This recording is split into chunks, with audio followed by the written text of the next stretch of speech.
This episode of Off My Shelf contains coarse language and adult conversation. Listener discretion is advised.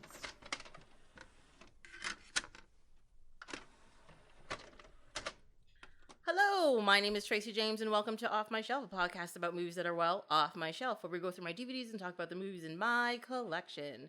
In this episode, Adam Upper is here to chat about a couple of indie films with some very famous people in them, Chaos Theory and Chasing Amy. Welcome. Hello, how are you? I'm good. That is good. Thank you for coming in and doing this episode. Surprisingly, it was very difficult to get people to do this episode. Oh, really? Yeah, because a lot of people heard Chaos Theory and they're like, I don't know what that is, and they ran away from it. I am one of those people, actually, so I hadn't heard of it until you brought it up in the email, because our mutual friend Sean had brought up just Chasing Amy, and like, I know that movie, it's really good. So I'm like, I'm in, and they're like, oh yeah, Chaos Theory. What? What is that? Yeah.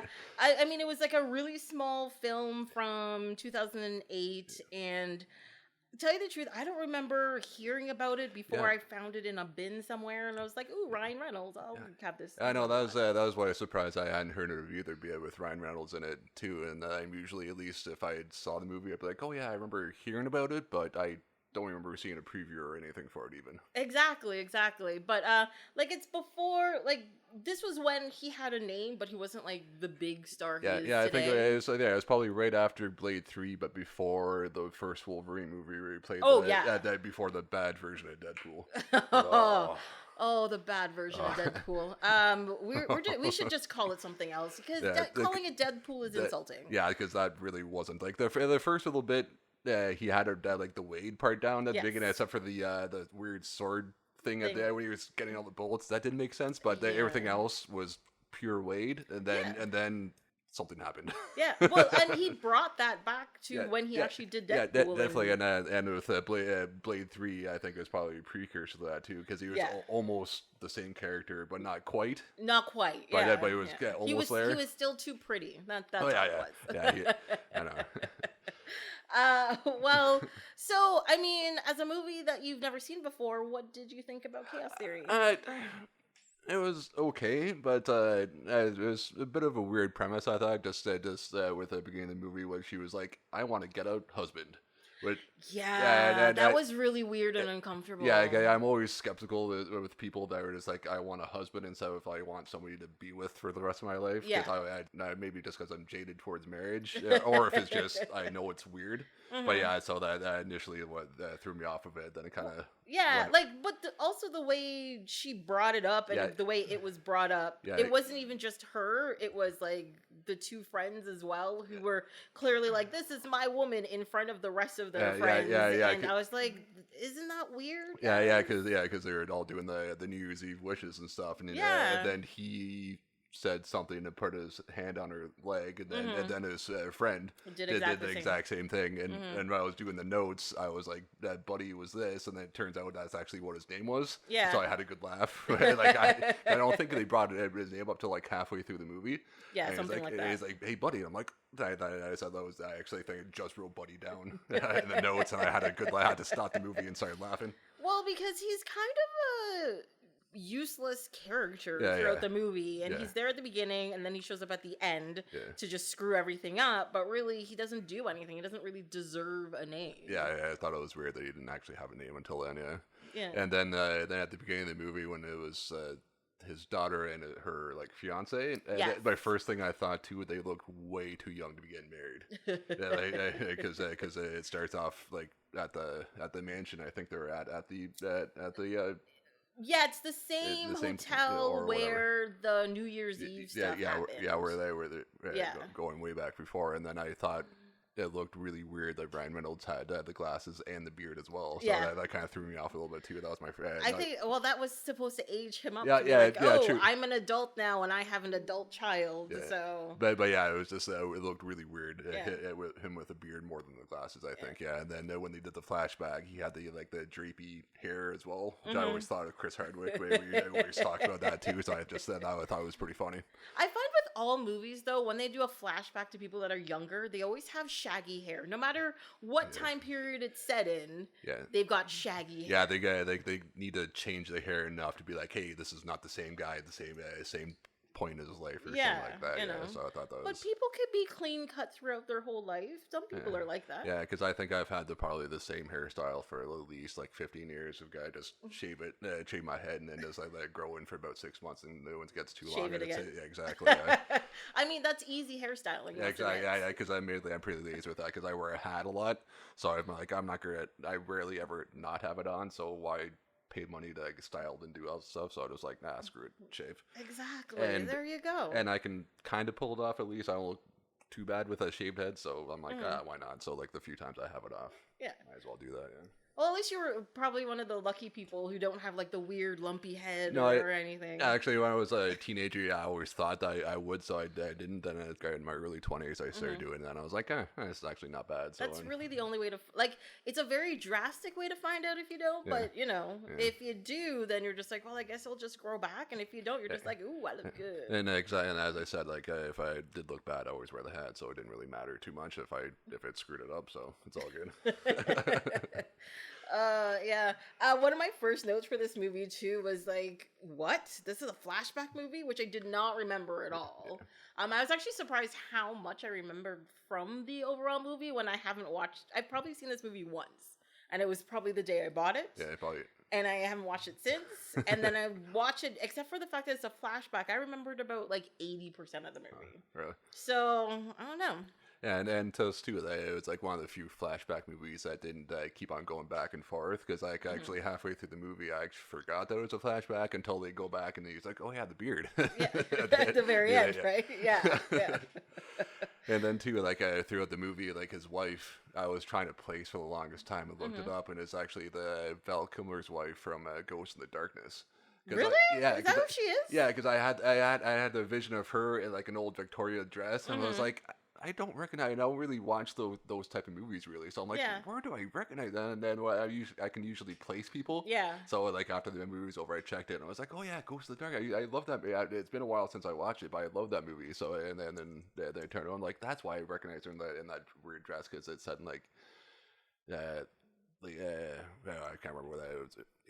Wherever it was in Africa when they were doing the train line or whatever. Yeah. He was a bridge engineer. Yeah. And then he brought his wife there for a bit, and then Michael Douglas shows up because the lions are attacking the. I know I've seen that movie, but again, probably not for a really long time. Because I think that was mid '90s. I think something like that. Yeah. And I remember I enjoyed watching the movie and had seen it then a handful of times, so enough for her to stick out, and I was like, through the entire movie, I'm like, she looks familiar. Yeah, she's shown up in a lot of things actually. Yeah, and I was checking IMDb, and I hadn't really seen anything else. I was going down, I'm like, nope. Oh, there it is. Yeah. Well, there's Shutter Island on here, and I think that's probably what I remember her from. That's the Leo movie where he's the guy on they go to the island. To investigate a murder. Yeah, and Mark stuff. Ruffalo. Yeah. And they turned. Yeah. I think that was one. Don't give away the ending. Spoiler. Yeah, that is actually a really great movie. Yeah, and I actually think it was one of the few movies I actually think picked out early on what was going on. I'm like, no one give it away, but I was like, I have a feeling this is what's going on. And then it turned out that I actually called it, so I was like, score. Yeah, I was actually watching, and I thought it was more supernatural than it was. Yeah, initially. Because there were definitely certain scenes where they started playing with the the set, the foreground and the background and stuff going missing and reappearing and people moving around weird. I think I probably thought the same thing. I was going that way, and I was like, I'm not a huge fan of those movies either, so I hope it doesn't go in that way. But then what happened? It went somewhere else. But the movie did it so slickly and so well that it just worked. Because it's really kind of like a cheesy trope, but it worked. And it was one of the few movies I remember seeing Ruffalo in before he was a Hulk, because I knew the name, but I hadn't really seen anything it was in. It was that and 13 Going on 30, I think, were the only Jennifer Gardner. You know what? I have never watched that movie. Yeah, it's kind of like a. It's like a big kind of thing, isn't it? Yeah, kind of like that. Yeah, but where she wants to be 13 again or whatever. And I thought I thought she was 13, and then she woke up and she was 30. Oh yeah, that's right. Yeah, because I remember when she was in the elevator and she's like, "I got boobs" or something like. I was like, okay, right. So it's the opposite. Yeah. that's right. That's right. You remembered the important parts. I'm a dude. What can I say? Like, I won't hold it against you. Don't worry. Right, but I think it was even in the trailers for it too. So that's probably why it stuck out there. So that's probably it's the one thing you saw and repeat over and over again. You know, yeah. Well, I guess, we should go back to Chaos Theory. The movie we came to talk about. Yes. The other girl in it was, so when he goes to the conference and, like, the blonde girl who's in it? I'll be calling her Elliot because that's... Yes, exactly. Yeah. Or fake Becky is the other term you can call it. I think the last, like, season or season and a half of that or something like that. No, it's actually, I remember it being so weird because Becky, like, because she was on Roseanne, left.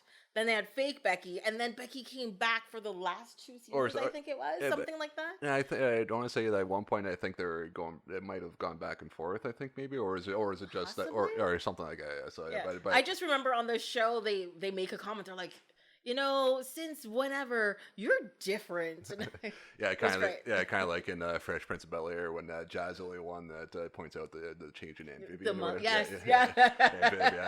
I think it was he's like, something's going on here, and it was like Jazz of all people knows.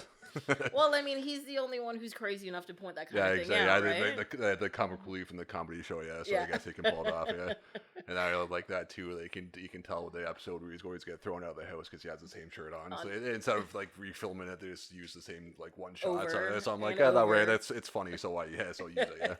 It's what? No matter what shirt he's wearing, it works. Yeah, exactly. So it's fine, right?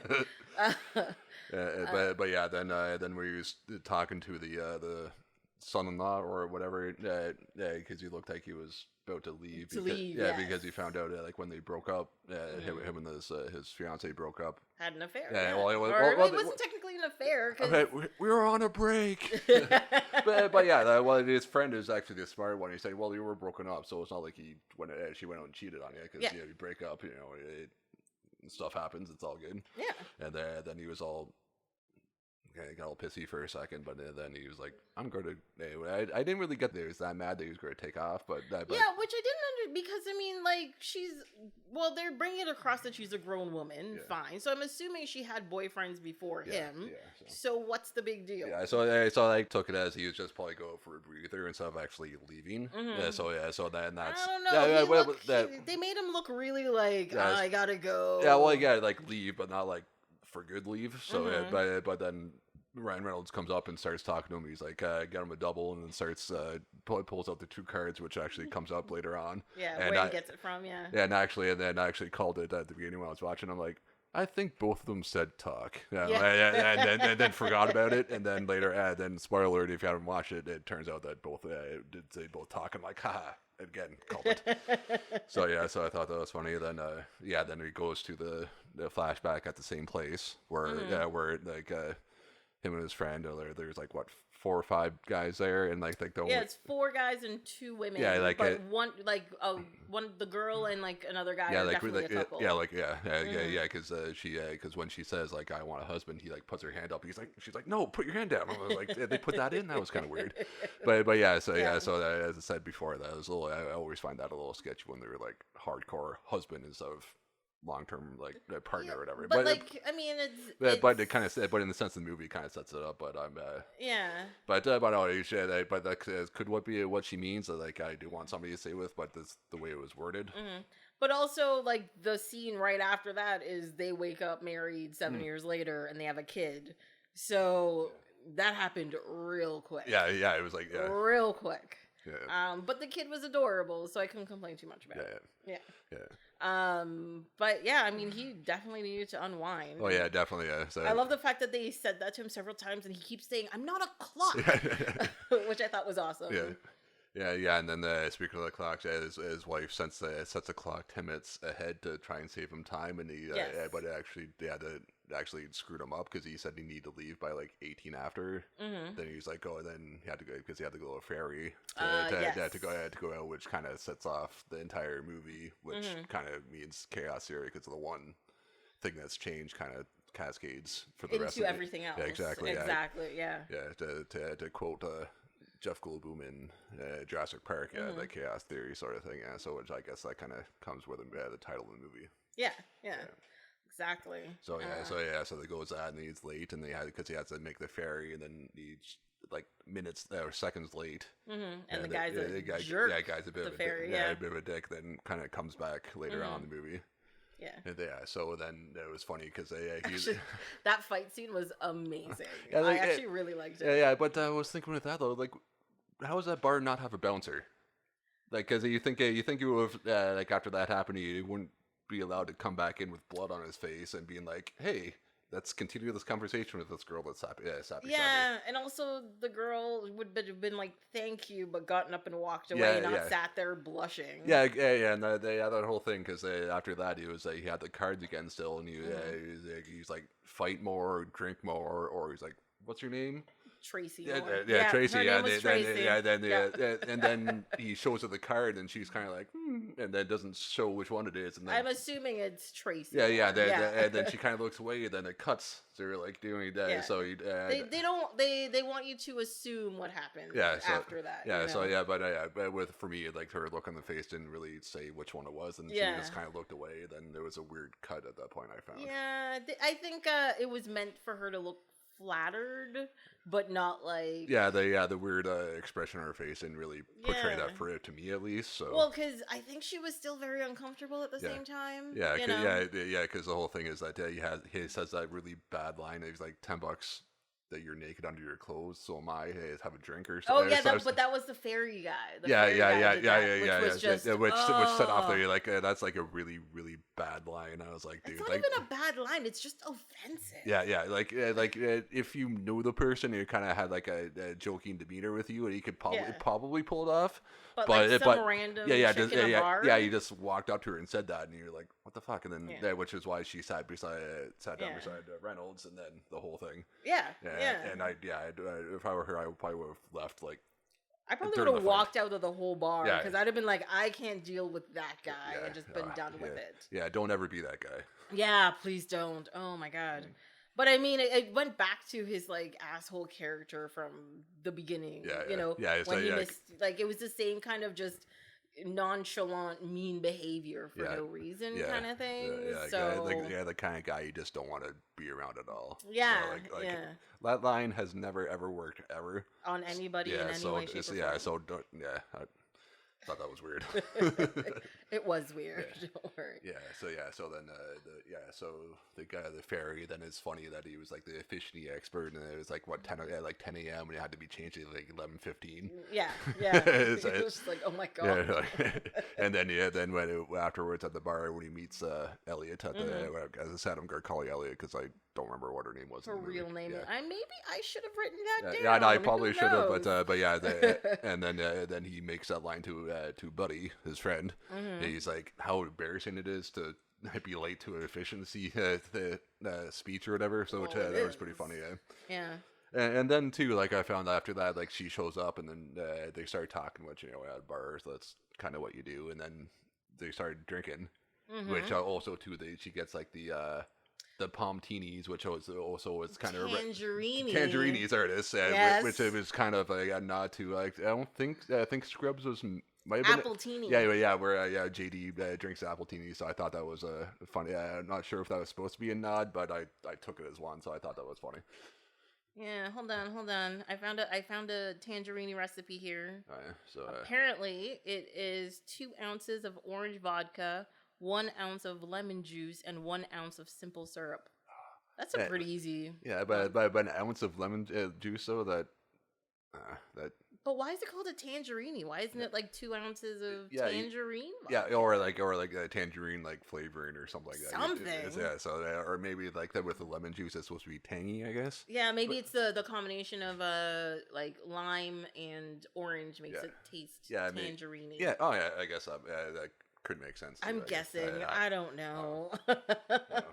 But mind you, that might be a drink I might have to try sometime soon. Now that you actually looked it up, I may have to. It could work. It could work, exactly. So like once they start drinking, and then shows that they have the little things on the sticks, I guess, or whatever. They put it on the table. It looks like they've been drinking. And then the obvious line of her saying that, like, oh, I'm afraid to use public bathrooms, kind of come up to your room. Like, you think right there, if you like, oh, come on. Because it didn't really show that they're in a bad relationship I didn't take. So like, so he's like right away. He should have said right then, like I'm married. Yeah. Well, he said he was mad at her, and that's why he made the bad decision. Well, yeah, just for sending the clocks back. But he's like, I'm mad. So I'm gonna go screw another girl. Like, that would have shown him being a bad guy. Well, I guess. Well, I think when you drink and you're drunk, it heightens emotions, right? Yeah. So it made him make a foolish decision, but at least he didn't go through with it, if you know what I mean. Yeah, but like I said, unless you're married and relations is real bad, you wouldn't have had a drunk girl in your room to be with. I think, at least. Yeah. But yeah, and then I went up to the bathroom and she was like, he did the line when they were talking in the bar, saying like, every time I have the speech or whatever the night before, I had the dream of, I'm naked. Yes. In front of the thing, and then he's like, "Oh," and then when I'm doing it, I turn it around, and everyone else is naked. Okay, I have a question to ask about that.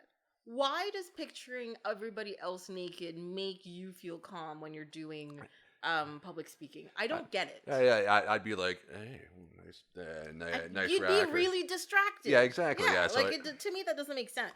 And has anybody actually had the dream of being naked when they have a big thing too, or is that just a movie trope as well? Because I've never had that dream myself. I've had when I was in school, I had the naked in school thing. Really? Yes. So that is an actual thing. Yeah. Because I don't remember ever having that dream myself. Yeah. But as an adult, it's not being naked. It's more like, I can't find where I'm supposed to go to do this really important thing. Yeah, that's usually what it is. Yeah, I guess, it's it's in my office. It's in this boardroom. Why can't I find the boardroom? Yeah, like the adult thing instead of the kid thing. So I guess is what this is. Yeah. So and then she brings up she's talking through the door. Like, hey, did you imagine me naked? And I think that's when he starts to realize that she's like trying to start to hit on him or whatever. Yeah. So he's like, "Oh yeah, I'm married and have a kid." Yeah. But also, like, I remember today when I was watching it on my iPad on the train here, that he's like, "Yeah, we're thinking of having a second one," which kind of comes back to that the second part of the movie would have happened anyway. Yes. Because you going ahead a little bit, you find can't have kids. Yeah, you find out he has like the extra X chromosome and whatever the syndrome was. I forgot what it was called. Yeah, I was supposed to write that down. Yeah, I probably did, but and then you found out that he couldn't have kids. He's sterile, and then you would have. So that part would have happened. So it's kind of like the Indiana Jones idea. Like, ever heard? No matter what happens. Yeah, like they would have with the Last Crusade. That movie. No, it's not Last Crusade. Sorry. I looked that up earlier because I knew I was going to say the wrong one. That the entire movie would have happened without him being there anyway. Yes, he was just kind of there for the line. So like the first, he just kind of actually sped up the process. If anything, but the entire thing would have happened anyway. But like the second half would have that would have happened anyway, no matter what. But not the first half with. She thinking he was cheating on her because she calls him at the hotel room saying like, "Oh, I'm sorry for whatever," sort of thing. Which anyway, she probably would have called him that night just to see how everything went or whatever. But she was just saying like, "Hey, sorry for screwing things up. I was trying to help you," sort of thing. And then he would have been by himself, and it would have been fine. For that point. And then she's all drunk, and I think she like knocks something over, and the wife was like, "Who's that?" And he's like, "Oh, nothing. Bye." Yeah. And then he's like, "Yeah, screw this. I'm leaving." And he takes off, and then the wife, and then she's like, she answers, and then she's like, "Oh, he's cheating on me." Yeah, and also the way she said it too is really mean. Like, "Oh, he's gone on a quest of mystery or something," and I was like, "Oh, you bitch! Yeah. You just want to get him in trouble." Because I think later on in the movie when he meets her again, she said, she likes married guys or something like that, or something like that effect. Because it was showing that before he left for the ferry, she said he needed to take back the movies. Yes, and he was like, and again with the cards, he was like, "It's not in the cards. I'm going to be late." And he's like, "Yeah, you can't do anything without the cards." Yes, and with that, like he would have had to schedule cheating on her in the cards, and she would have known. Right, so so like that would be like, "Hey, I'm kind of mad, but at least I'll listen to your explanation before I snap and be like, get the fuck out of my house." Yes, sort of thing. Yeah. But too, then of course the difference with that is because she called back, and then the chick and then Elliot instead answered the phone. So I guess that's probably a good reason why she was totally mad. Yeah, because it's totally true. Because if that's the first thing, you could have just passed it off as being the TV was loud and you heard something inside. Instead of being so. Well, I mean, I think Elliot too was being as loud as possible. Yeah. So he couldn't be like, it's just the TV, because she probably would have, if he stayed on the phone, she probably would have come over, taken the phone in his hand, and say, "Hey, how's it going?" Or like whispered in his ear, and then they would have been drunk and being loud, because you always think you're quieter than you are when you're drunk. You never are. Yeah, exactly. Yeah, after a while, you realize that sort of thing. Yeah. Mm-hmm. So then he leaves, and then he's like driving, and then he runs into the person. Also, he should not have been driving because he was drunk. Oh, that's right. He was super drunk. Yeah, because he was as drunk as she was. But that's right. I didn't really think of that, because it was only really showing that she was drunk. Yeah. So I didn't think. But he was clearly drunk. Well, they were keeping up with each other. And then the thing is that when he was driving, though, he managed to stay in the correct lane, which I guess was good. Yeah. But also, when they went to the hospital, wouldn't they have smelled this orange tangerine on him? You think, been like, there's something wrong here. That's right. I totally didn't think about that. Yeah. Well, that totally popped up. Like, as soon as he started driving, I was like, isn't he drunk? Oh, yeah, that's an extra level of bad right there. Mm-hmm. Then he runs into the girl that's like trying to drive to the hospital, like because she's pregnant. Yeah, because the U.S. healthcare system is horrible. Oh yeah. Yes. But then the whole thing with that though is I didn't see how they knew to call his house though afterwards, unless he. So remember when they took him to the hospital? He filled out the form, and I think they got his name because he put his name and his phone number and all this kind of stuff because he didn't know hers. Yeah, but why would he put his name? Because that is the question. I don't know either. Yeah, because it's not like obviously it's just the woman he just literally just met on the way there. Yeah. So obviously it wasn't his kid. And he listed himself as father as well. Apparently. No, I think it came on that they did that. Because obviously he's not going to say yes, I'm the father. I just met him, because I just met this girl. Because I feel he's not going to do that. Yeah, but I think the form would say like father's name, mother's name, something. Yeah. So that's a whole sketchy thing too. Because so then they were on the hospital calls there, the house, because obviously because she said during the car ride. She was like, "I don't want this kid. Do you want it?" Mm-hmm. He's like, "Yeah, no, I don't want this random pet." Yeah, he's like, "I think you're having the kid, so you're gonna have." Yeah, so I'm not. I just met you. I'm not going to take your kid away from you. I'm not that nice of a guy. So then that starts the whole thing that he had another. So she probably would have thought that it was the same person. And she thought like, what is it? She said that. I can't believe you have a whole secret family and you just had a baby. Yeah, and then the same thing in the cards. Like he would have had to schedule the whole thing with a other family. Yeah, and go see them at some point. Yeah, like the list at that house would be go to conference, sleep here, do some stuff. See other family. Because the same thing later on. Like when he, I think at one point he was like, kill self, kill somebody, and then something else. It was kill self, kill the wife, and then kill the doctor. Yeah. And then he switched it, was like kill the wife, kill himself, and then kill the doctor, which I thought was very funny. Then because the wife goes to the hotel room and finds the one card that just said kill self. So so the whole thing that if he had another family, he would have had to do the cards, and then she would have found out about it sometime before. Exactly. So that kind of doesn't work, I don't think. But the thing is that whole thing could have been like avoided. The doctor thing would have come up no matter what. Fine. Yeah. But that whole thing about him being in a hotel room and them yelling at each other and him wanting to kill himself would have been avoided if when he came home, she was like, explain yourself, and actually like stopped and listened for 5 seconds. Not just get the fuck out of my house right away. Because he was also like, what are you talking about? What baby? Like a normal person. Don't lie to me. Get out of my house. And I was like, you kind of have to talk to each other. Yeah, they give him a couple minutes and be like, hey, that's a good story or a bullshit story. Yeah. But at least give him a couple minutes, not just get the fuck out right away. And also, she told him like she wouldn't talk to him unless he proves it wasn't his baby.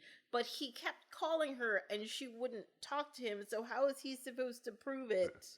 Like, there was a whole thing in there. I was like, "What are you doing? This is not gonna work the way you're handling this." Because his other friend that was at the party answered the phone like the second time when he called. Yes. And then did you recognize that guy who answered the phone? I did not. Yeah, I did. He was Mr. Gata from Battlestar. Really? Yeah. Yeah, they like right away as soon as he answered the phone because he was at the party, but he was the guy to the left. Yeah, and I didn't pick because I obviously weren't watching him because he was off to the left, and so as soon as he answered the phone and started talking, I was like, it's him. I did not realize that at all. Yeah. Oh, okay. Yeah. I was expecting to say like Jadis hit at some point.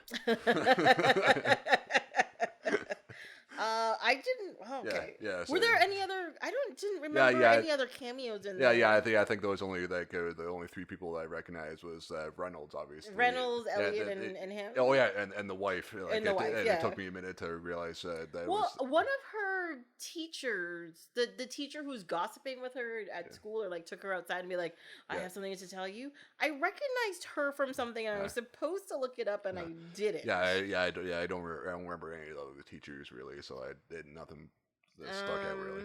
Constance Zimmer, that's her name. She was in Entourage. She was in Agents of S.H.I.E.L.D. What was she in S.H.I.E.L.D.? Rosalind Price. Rosalind Price. What season was that? I'm trying to remember who Rosalind. It's obviously one of the bad guys. She's definitely not one of the good guys. Because apparently my memory of Agents of S.H.I.E.L.D. isn't as much, because I remember at Fan Expo this past year, James Edward Olmos was there, and somebody got a picture signed of when he was like the first Agent of S.H.I.E.L.D. guy. I was like, when was he on the show? And then it was like the first like couple seasons, like when Bobby was on it. I'm like, I remember Bobby, like Nightingale, like but I don't remember seeing him at all either. So I was like, apparently my memory of that show was not as good as I remember. Well, the thing is about that show, he was on that show. He wasn't on that show, was Yeah. Exactly what I thought. But the problem with that show, though, is its airing is so disjointed. Yeah. So, like, the first, season and a half was boring and crappy because they were waiting for what happened Winter Soldier to happen. Yeah, that's when it actually started to get good. Then it started to get good, but then it was off air for like 2 years, and then it came back, and then it had back-to-back seasons, and then it disappeared again. And so it disappeared for like 6 months, then a year and a half, then 6 months again, and you're just like, I don't know what's happening. Yeah, like I stuck with it until this last season. I think I watched like 2 episodes. That was like, nah, like I'm done. Like, I like Coulson's back, but he's not Coulson, and there's like entity from a thing, and something's happening, and the grandson from the future came back for some reason, and you're just like, what is going on? I thought I said there was like 2 episodes. I'm like, nope, done. Yeah, the thing is, I think my problem is too, is I need the show to connect to the movies, and I keep sitting there going, where's the connection? Where's the connection? Where's the connection? Yeah, because like movies didn't talk about it at all, because obviously the whole thing with the first Avengers movie with him being dead and then coming back, like it would have taken out the entire like the Avengers getting together, because that's why they coalesce with him being with Loki killing him, and then I was really hoping at some point in time that he'd show back up in one of the movies, though. I was really hoping. But that's the thing though, because they weren't talking about the show. Like if nobody watched the show, then he shows back up, and they were like, what the hell? But of course but also too, that's a classic comic book trope to at some point completely disconnect. Or that the dead person always comes back. Oh yeah. Because I think there's only been 2 deaths that are 100% certain. It's like the Wayne's being dead and Uncle Ben. Yes. Everyone else at some point comes back to life. Like even with the Flash and Green Arrow. Like Oliver Queen, they were both gone for like almost 20 years. Yeah, like, and they came back. Yeah, and like the Flash was in a time stream or something. Yeah, because it was like Crisis on Infinite Earths, and he sacrifices himself. It's been a while since I read it. He sacrificed himself, and then. That came out in what, like 92 or something. No, it was like the mid 80s when that happened. There was like. But 85. didn't they do a Crisis on Infinite Earth again, or like a That's their big, the DC's big like event stuff. Yes. It's a crisis. So it's always crisis. Yeah, it's like right. it's like final crisis. Yeah, like it started with Crisis on Infinite Earths, Final Crisis. Then Final Crisis is the one that I read. Okay. But anyway, but it was like 85, and then he came back. I think it was the early 2000s, and then you find out that he got absorbed into the Speed Force. Yeah, and then it turned out there's like 4 of them now.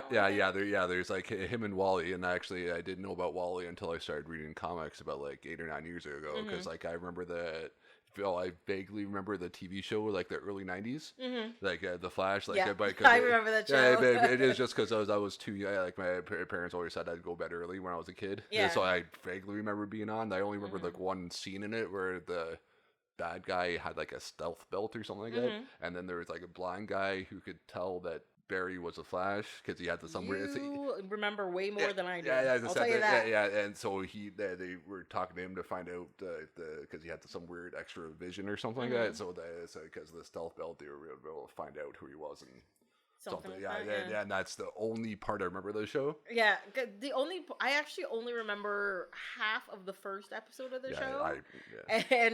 But I just remember the suit on the show was just so ridiculous and bulky.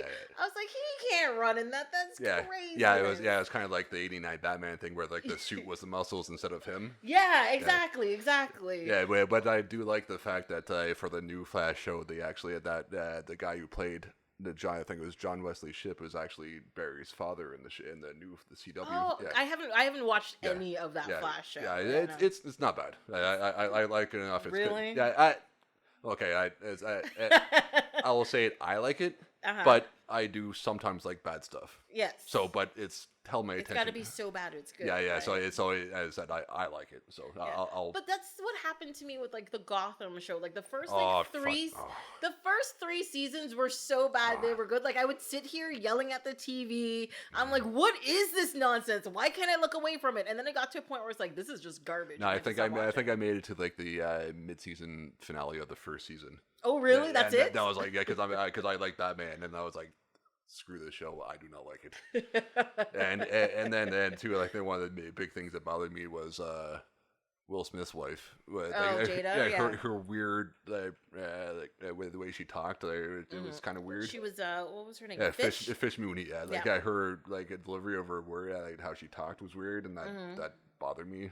Well, she was trying to be threatening, like enunciating, and menacing. I kind of get it, but it just bothered me. And then I was like, no. The only good thing I liked about the show was like the dude that was a penguin. He did a great job. How he that I like because obviously how he became into power and whatnot. Yeah, that I liked, but everything else was like no.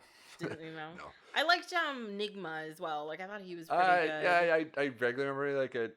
Yeah, but in the first season, he didn't really do anything. He was like a lab tech or something. Yes, and he worked at the PD. Yeah, or something like that. But GCPD. I didn't like that show, so I stopped watching. And then I guess there's Pennyworth now that's out this. Yes. I watched the first episode. It's enough. It was good enough to make me want to at least do a follow-up episode to be like, let me verify. Yeah. But not good enough for me to recommend it. Yeah, no, like my show with that was the same thing I was with Krypton. Is like it's stuff that I can't. It's stuff that really you don't care about. Like because with Krypton, it's what Superman's like grandparents. It's something or like that. Yeah. But I guess later on it finds out like Zod's in it. I guess so. I guess like it's and like, Brainiac's in it. I really don't know much about Brainiac, so like that it wasn't enough to bring me in. But I guess Zod and then Lobo I guess shows up at some point. Yes, I did see the ad for that one. Like it's just the problem is it's even if you don't care about the characters that are there, I just find they're badly written shows. Yeah. And you're just like, you can have characters that nobody cares about. I mean, look at movies like Guardians of the Galaxy. Yeah. Nobody knows who the hell Guardians of the Galaxy are, but guess what? People love them now because you made a movie that makes people want to care about. But I guess that was the thing with Krypton. It actually apparently was a good show, but I don't like Superman, so I didn't care at all. You don't like Superman? Yeah, no. I'm not a big Superman guy. So I just had no interest, but I guess it was a good show. But apparently not enough people watching, and that's why I think it made like 2 seasons, and then it got canceled. I think. Did it get canceled? I thought it was still on. No, I know it was like I think they let the second season end, and then they canceled. I guess they're going to do like a Lobo like spinoff, but because everyone was like, they have been talking about doing a Lobo movie, a Lobo TV show, a Lobo spinoff since like 1997. Yeah, because and it's never materialized. Yeah, because he's supposed to be like the DC Wolverine, I guess. Or whatever. Again, I know the name, but I haven't really read much of him. That much about the character because I guess his entire planet's dead, and I guess so it's like this kind of like the Superman thing. He's like the last of his race or whatever, and then he's just flying around on like a space motorcycle. Is that what it is? Or something. At least I know there's a motorcycle involved. I didn't know it was a space motorcycle. Well, that's what I have in my head. It could not be a space motorcycle, but I like the idea of a space motorcycle. Well, I definitely have some research to do this weekend. Be like, what is Lobo exactly? Yeah. And then with I guess on the show, like the guy who's playing him was like Irish. Yeah, which kind of which I was thinking would have been funny because it kind of ties in with how Lobo is. So he would like his universal translator, just kind of because I guess the Irish is like the like the default voice setting. Or I guess or just because they're like you think Irish, you think the drunken hooligan sort of thing. So so he's like, hey, I like these Irish guys. Like, give me that accent. Yeah, because I'm space Irish. You're space Irish. But again, we're tangenting. Oh, we tangented far. Yeah. Yes. Okay. So what else? So Deadpool, Chaos Theory. There we go. Yeah, there you go. Brought it back. We brought it back. So okay, one quick thing that I thought was really funny about this is that I have no idea where this movie is supposed to take place. What city? What town? Whatever. That's no right. clue. Yeah, just somewhere that needs a ferry to go to the mainland. Yeah.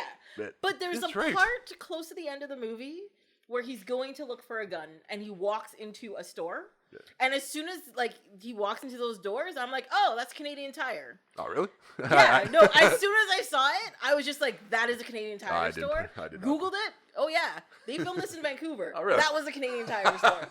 And I just thought that was so quintessentially Canadian about it. I'm surprised I didn't pick up on that. It was just like the way the door was set up, and then now that you mentioned it, I 100% see it, but I didn't pick up on that like when I first said it. Like even today again when I was watching it again. It didn't trigger anything? 100%. It totally triggered in my head. Clicked Canadian Tire. Was this in Canada? Google. Yes, it was.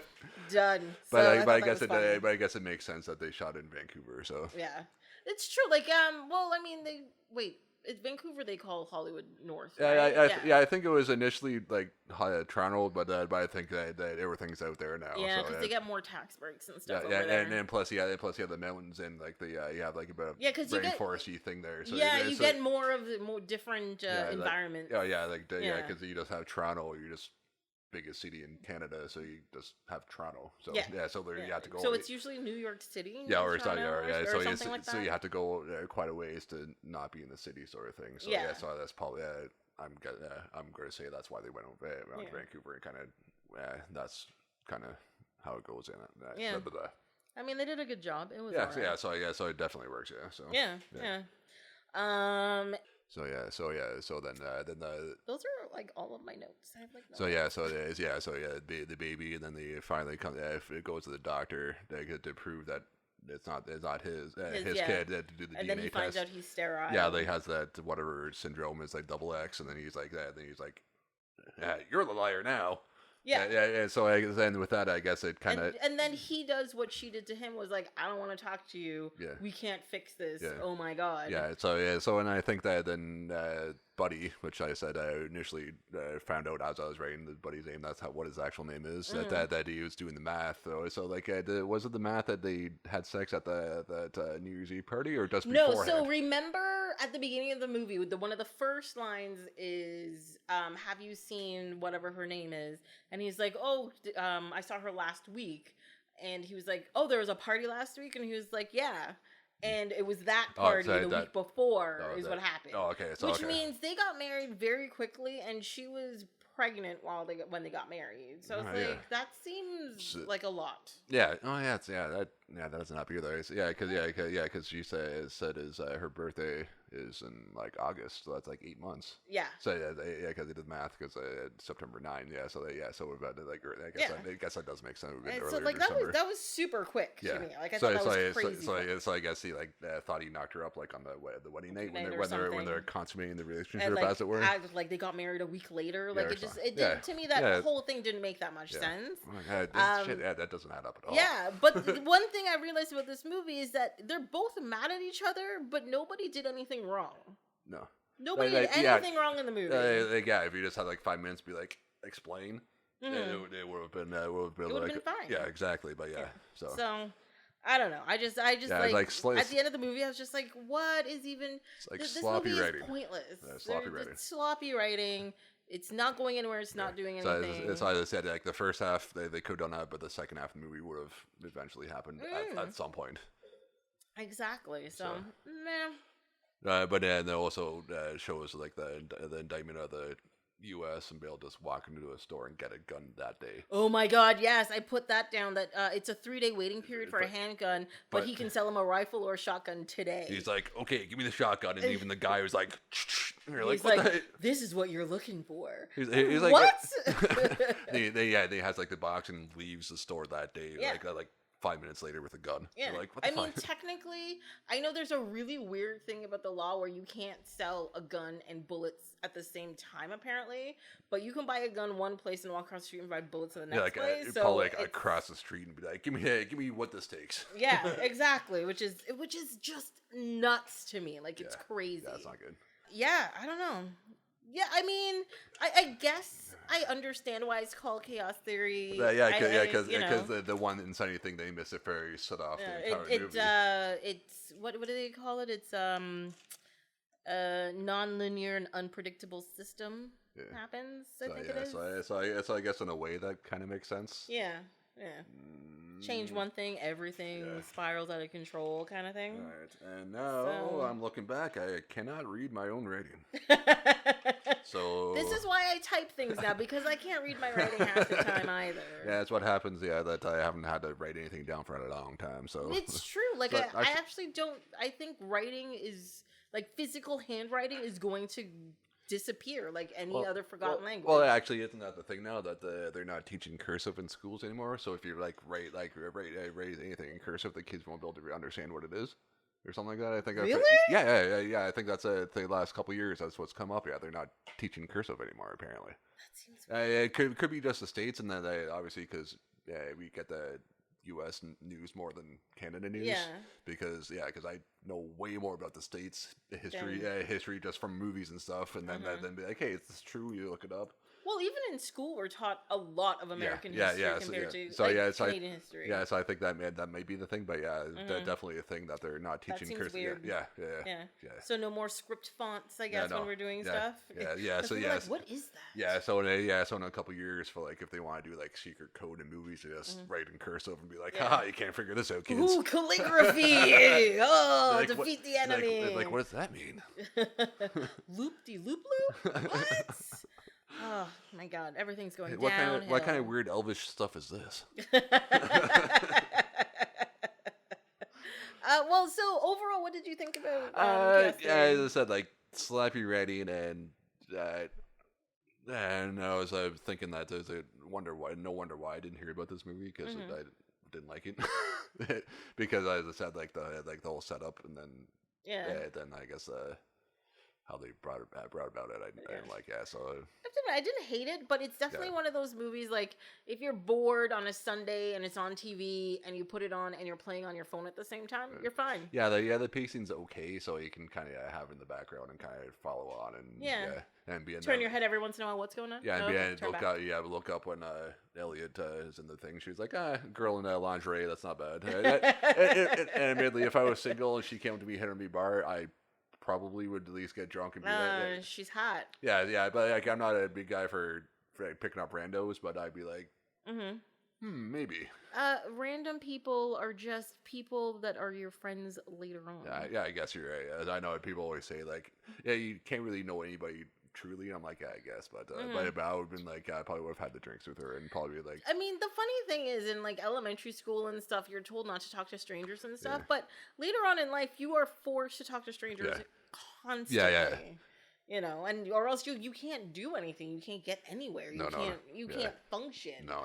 So I always thought that was weird. But I probably would have been like, probably I should use my bathroom. Like, oh, okay, you're almost naked. Okay, I guess this is happening.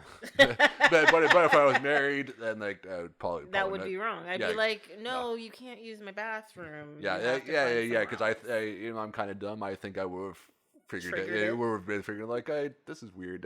You're. No. Just so I don't have to explain to this wife later, just in case she does call. Which like I don't want to have to explain this and be like, no, I swear I wasn't fucking her. Probably just so I didn't have to explain that after. All right. Well, I mean, sloppy writing. It's fine. It's not terrible, but I wouldn't be like, hey, people, watch this movie. Yeah. Definitely. Like, it's not a movie I'd recommend. No, definitely not. Yeah.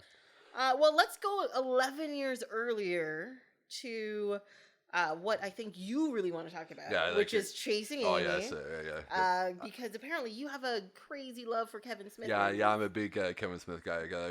Growing up, like my parents rented like a shit ton of movies all the time, and I remember like I think I didn't see Clerks because like I was probably like 12 or 13 when it came out, and like at the time I was like, screw black and white movies. Yeah. But I did end up going back to and I remember. You have to. Yeah, then I remember watching like Mallrats, and then Chasing Amy was after that, and everything else like right there, and then I was like, oh yeah, Dogma. Dogma. Then then it was Jay and Silent Bob Strike Back. And then Zack and Miri Make a Porno. That one, right? Yeah. Yes. And then he did Cop Out, which was a cop out. Yeah. And then he did Clerks 2. Clerks 2, then Red State, and Tusk. Which I think are two very underrated movies. Yeah. And then Yoga Hosers, which is I did not see that movie yet. Yeah. It's okay, but but it's like part of the True North trilogy, which is Yoga Hosers. I mean, Tusk, Yoga Hosers, and then he hasn't really talked about the next one. He's doing the reboot for Downtown Bob instead. Which is coming and out. Apparently, he said he was writing a Clerks 3. So. Oh yeah. I think he already did. He did that first. Yeah, but then because of Jeff Anderson, who plays Randall, sorry, he didn't want to do Clerks 2 initially, and he ended up talking him into it because the whole Hollywood accounting stuff, he didn't get paid for the first Clerks or something like that. Oh, yeah, right. So Kevin Smith had to pretty much like goad him into doing 2. Pretty much, and then the same thing happened. He didn't get the back pay where it was because Kevin Smith always does, because the indie guy. He does things on the cheap, and then the back pay would have gotten paid for later on, and it never came about. So there's one of the podcasts he has Anderson on it, and he's like, I barely did Clerks 2, so that's probably everyone else came back to wanted to do it, except for him. So then because he's one of the main characters, he's like, I can't do it with not him in it, so it didn't come out. But I think he's been talking about doing something else with it. So I'm thinking maybe he's like Randall died or something like that, and then Dante is like something happened. Well, there's the whole Dante and Rosario Dawson. They get together at the end of Clerks 2, and she has the baby and whatever. Yeah, he ends up knocking her up like Yeah. Yeah, but so I think in that maybe the thing, like Randall's so like they're the new Clerks. Like Randall's probably dead or something like that, or maybe it's their kid. Maybe, and then he probably has his daughter in it again, right? Yeah. But so that's probably if that's going to happen, Randall's probably not going to be in it. I mean, fine. Yeah, but So then, I totally forgot what I was talking about. Chasing Amy is really good. Yeah, I really enjoyed that movie. Really? Yeah. I actually think this movie aged really bad. Oh yeah, actually, I remember like when I first saw it, I really liked it. And I was going to say that it looks 90s as hell. Yes, excessively 90s. It's crazy. I know, and the thing is though too, because like when he was, I think on the Evening with Kevin Smith 2, like Evening Harder, he talks about, I think it's on that one where he talks about the making of Chasing Amy, where he ends up Yeah, because obviously he was trying to do like a couple $1 million in the movie, and they wanted the studio wanted. Was it David Schwimmer, Jon Stewart, and Gwyneth Paltrow in the movies for the roles, and I think that would have made it more 90s looking. Yeah, like 100%. But he's like, no, man, I want to do with my friends, like Ben Affleck, Jason Lee, and Joey Lauren Adams, because he did Mallrats together, and I think he was dating Joey at the time. I think around that time as well. Yes. I think it was I think so. about that time, and then because they only end up getting like $250,000 to make the movie, which made Scott Mosier's buddy that he met in Canadian film school. So it was producer for all the movies up until I think Jay and Silent Bob Strike Back. He like made his head explode. He's like, you're like, how am I gonna do this exactly. movie? He's like, at first he was like, yeah, I'd fucking ask for one thing, and because they were initially going to give him $200,000, and he's like, hey, I'll give you $250 instead, because he wanted to do it with his friends. So he's like, and they said that, and then he told him the amount, and he's like, what the fuck, dude? Well, the funny thing is that movie came out the same year as Good Will Hunting, and for some reason I thought it came out earlier. It was probably filmed before Good Will Hunting. And seeing Matt Damon show up in like a 3-second scene as just like a cameo was like behind Dante was hilarious. When did he show up in it? So you know the scene where they go in to see an executive about making the cartoon the first time? That's right. Yeah. He's the guy in the background. I was like, what the hell? And even funnier, like at the beginning of the movie when they're at the Comic-Con, like it's Casey Affleck. Casey Affleck shows up. I forgot because at the time when I saw it, I didn't know that was his brother. Casey Affleck was a thing maybe like 15 years later. Yeah, exactly. Yeah. So like one of the first like handful of times I watched it, like I didn't realize. So then when I was watching it again, I was like, oh yeah, that is Casey. And then the guy with the mustache is Scotty, like Scott Mosier, his producer. Which I think in Clerks he does like three or four roles. Yeah. He's actually the original Willem. Willem, in Mallrats, like Willem's the guy with like he was trying to look at the 3D picture. Oh yeah, and he can't see it and stuff. So then he's like finds out he's like Snowball in the first one. That's Willem, and that's my favorite line of Mallrats is oh, it's a schooner. Ha ha ha! You dumb bastard! You dumb bastard! Yes. And the funny thing too, I think in Peterborough where I'm from. Like, I was just coming back from, I went to college, like, in the mid-2000s, and I just come back in, like, April, and I went to the mall, because my sister worked there, and I knew a couple of people that she used to work with there, so I'd go in there all the time, and they're like, it just happened to be on Easter, and they're like, hey, we need somebody to be the Easter Bunny. Do you do that? And I was like, yes, I do, just so I can reference Mallrats for that. So yeah, I'll send you pictures later. And like, I was the Easter Bunny just so I could be like, hey, I was the Easter. Like, there is a guy in the suit because it was me. Yeah, as long as you didn't get beat up by random people, right? Oh man, if there were a Jay and Silent Bob analogs in Peterborough, I would have like made sure they came by just to beat me up. You're like, hey guys, do you want to beat me up? I just need to make a reference later in life. It'll be great. Yeah. So and that suit was hot as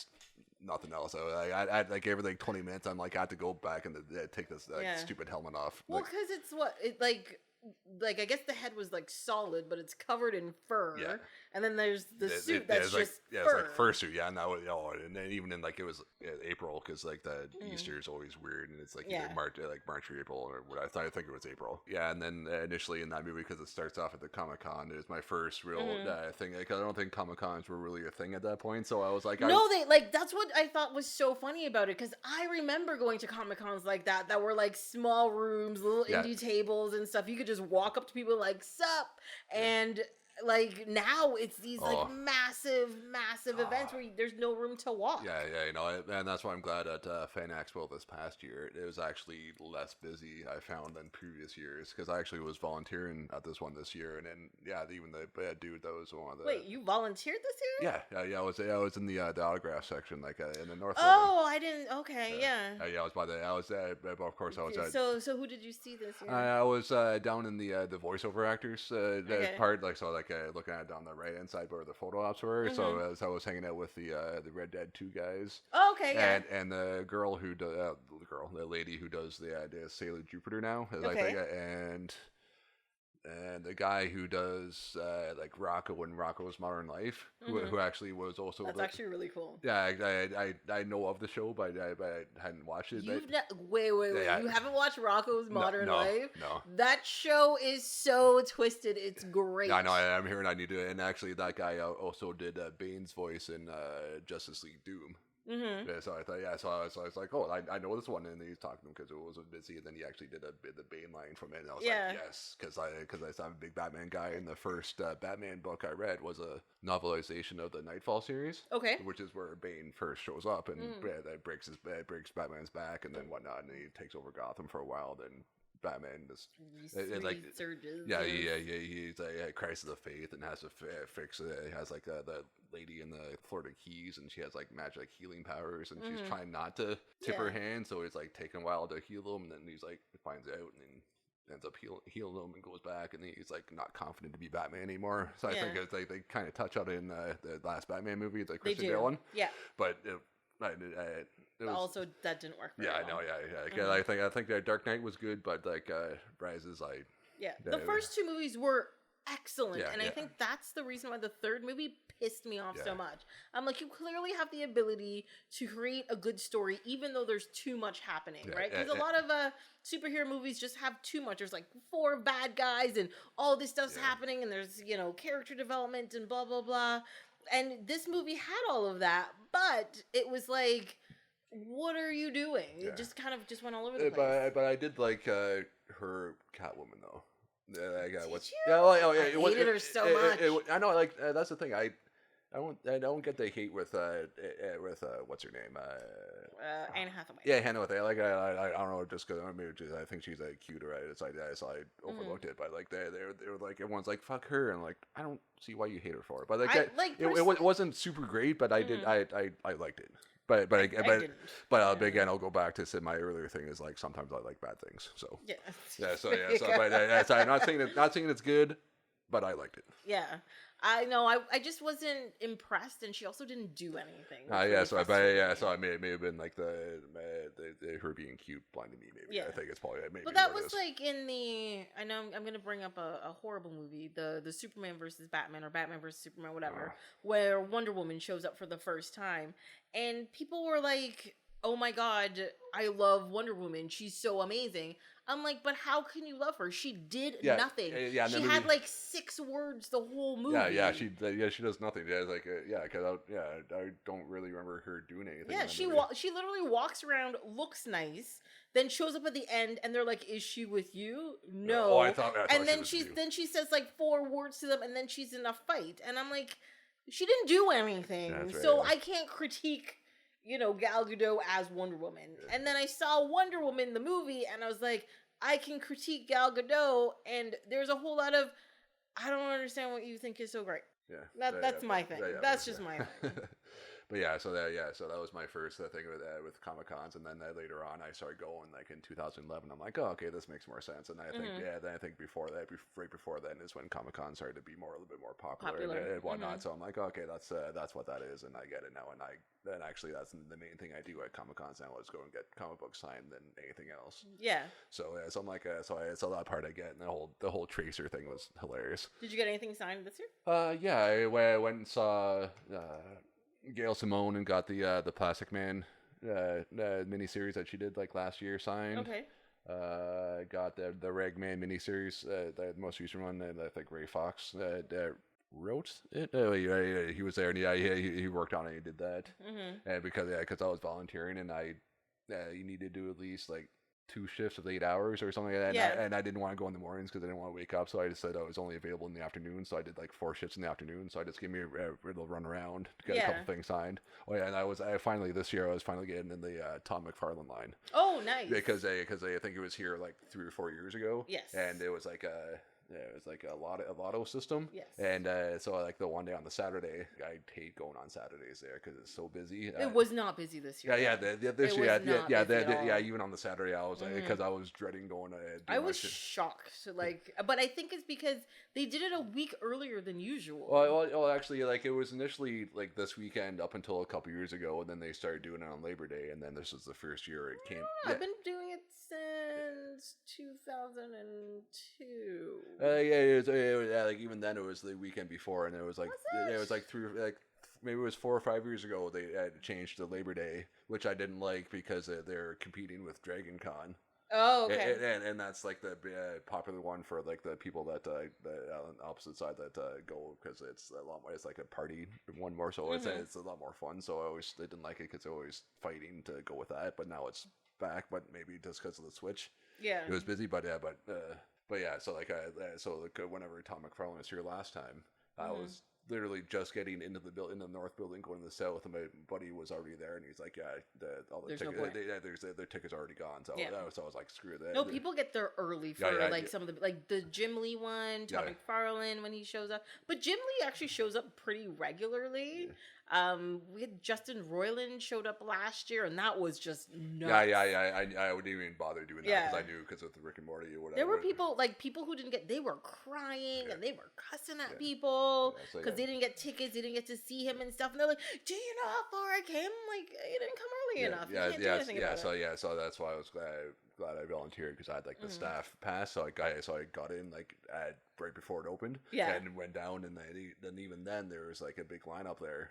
And I was like, how the fuck do these guys get in like early? So, but either way, I was able to get in. I got the Spider-Man 298 and 328 done, because he did like he did a 30 run Spider-Man run, and then he did his started like, it wasn't Amazing Spider-Man. They did Spider-Man, then he was like, I don't like doing other people's stuff. So that's when how Image and Spawn started. So like early 90s. So it was like and it was like 298. It was like the cameo appearance of Venom.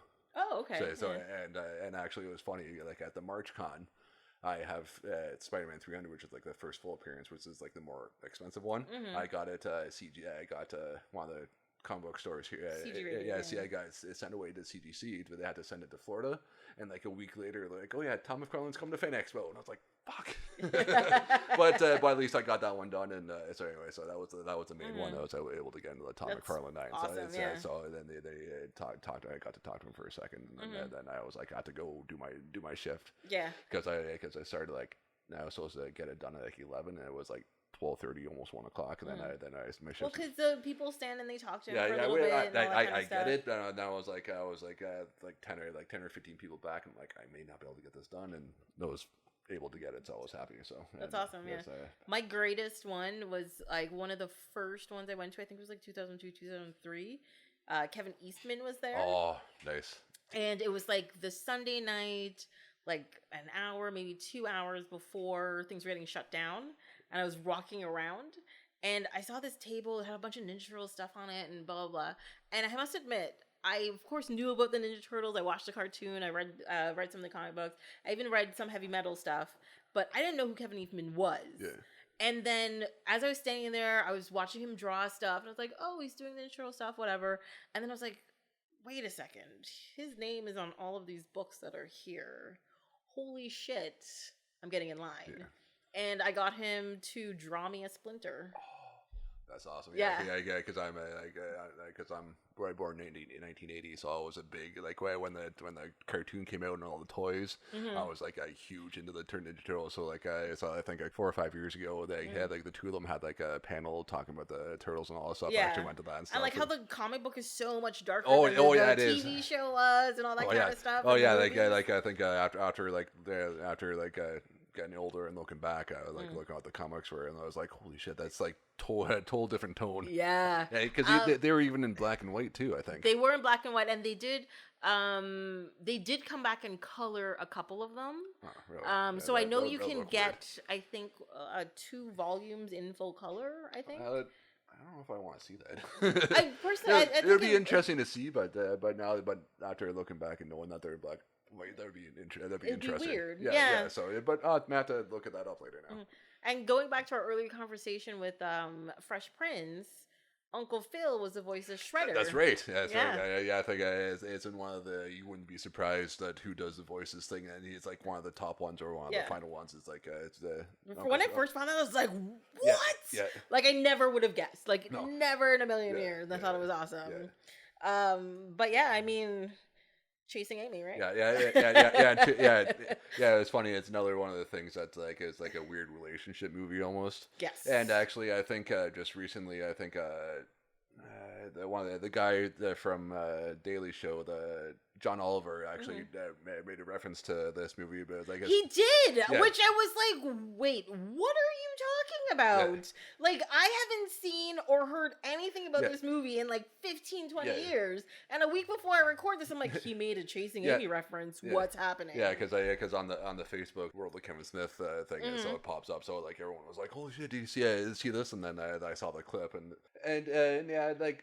If you're thinking back to the movie, I guess it kind of it seems like a straight guy turning a lesbian, but I think it's probably even in the movie it's poorly written, but that she's bi and just hadn't been because she doesn't want to because she has accepted the fact that she's a lesbian and she just doesn't want to go back. Because at some point I think it's during the swing scene that it's been a while since I was in love with a man, and then later on you find out with like the finger cuffs thing that she that has been with men.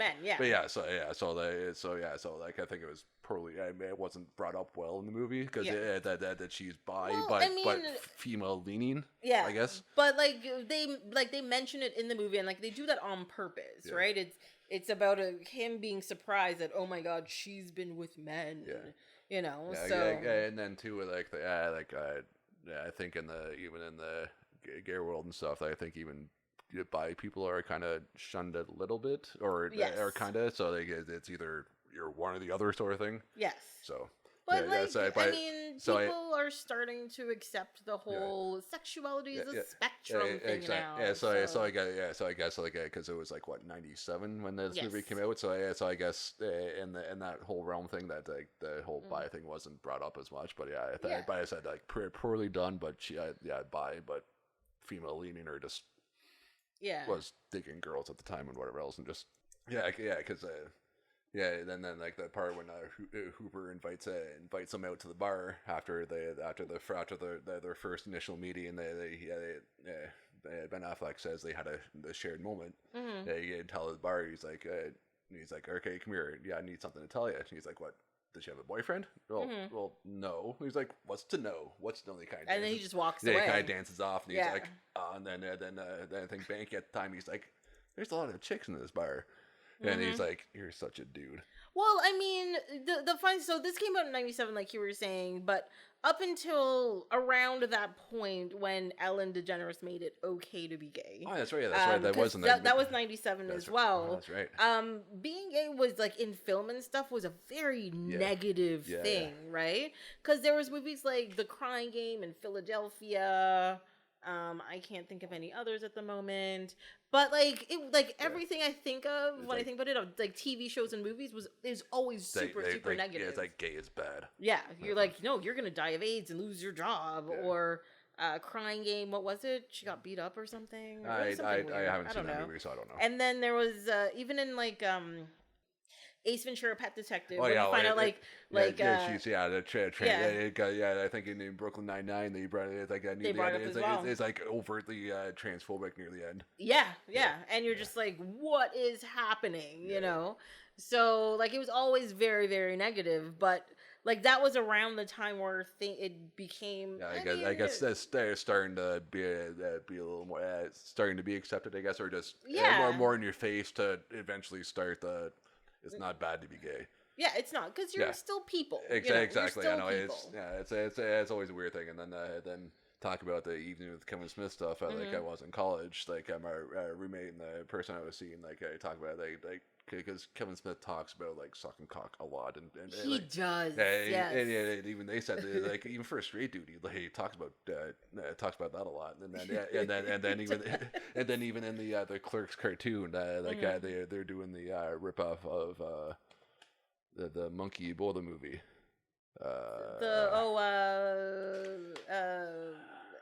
Not Outbreak. Outbreak. Yeah. They're doing like an Outbreak ripoff or whatever. Isn't there like another one? It's called like Pandemic. No, that's the board game. Never mind. Yeah. So they're doing that sort of thing, and then near the end is because like Dante was on the radio in the helicopter, and he's like, and then the Reynolds he's like, yeah, and I'm gay, and then the whole people on the other end, he's like, the whole thing, it's okay to be gay. And I think that came out in like I think it was 2000, I think it was something like that. Yeah. I'm actually doing that now.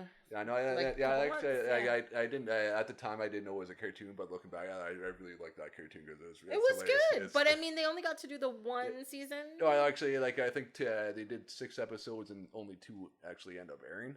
Yeah. Because I don't think Clerks at that time Clerks wasn't big, and then Kevin Smith wasn't.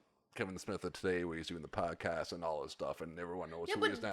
But it still came out after Dogma. Yeah, if I remember correctly. Yeah. Because I think Dogma was probably 98 or 99. Something I think. Like that. But I think even then Clerks wasn't. Like I said, I didn't watch Clerks until after I saw Jane and Silent Bob in the theater, where I was like my first actual girlfriend or whatever. We were like, that's the first couple dates we went on, and it was funny because I again going back to when my parents were renting movies, I think it was like me and 2 other people in the theater were laughing at all the jokes of referencing the old movies, like when Ben Affleck says like at times like this I miss dating a lesbian. And I was laughing, and even like my girlfriend at the time was like, what are you laughing? I'm like, I'll explain later. You'll explain later. It's really funny. So I said I remember like 2 other people laughing at like all the inside jokes and stuff. So. Well, because even in this movie, they make a lot of references to Mallrats and Clerks. Yeah. Because when he gets to the bar, when Hooper invites him out, they did. She says that she's from small town New Jersey. He's like, no way. And then they started. And then she's like, my best friend fucked a dead guy in the bathroom. And he's like, you know that girl? Yeah, and that was Clerks. Yeah, and then later on, she's like, oh, the girl, my friend died there, and it's the girl who died in the YMCA pool. Yeah. Mallrats. It starts off Mallrats. Yeah. And then he actually also makes, they make reference to Kevin Smith's love of Degrassi Junior High. Oh, yeah, he's like, which I thought was hilarious. Yeah, he's like, I just have a thing about girls who say a boot. What's so funny about it is that when they did the reboot, he directed a half a season. Oh yeah, a handful. Yeah. I think him and Jay played like a different version of Jay and Silent Bob. On the show.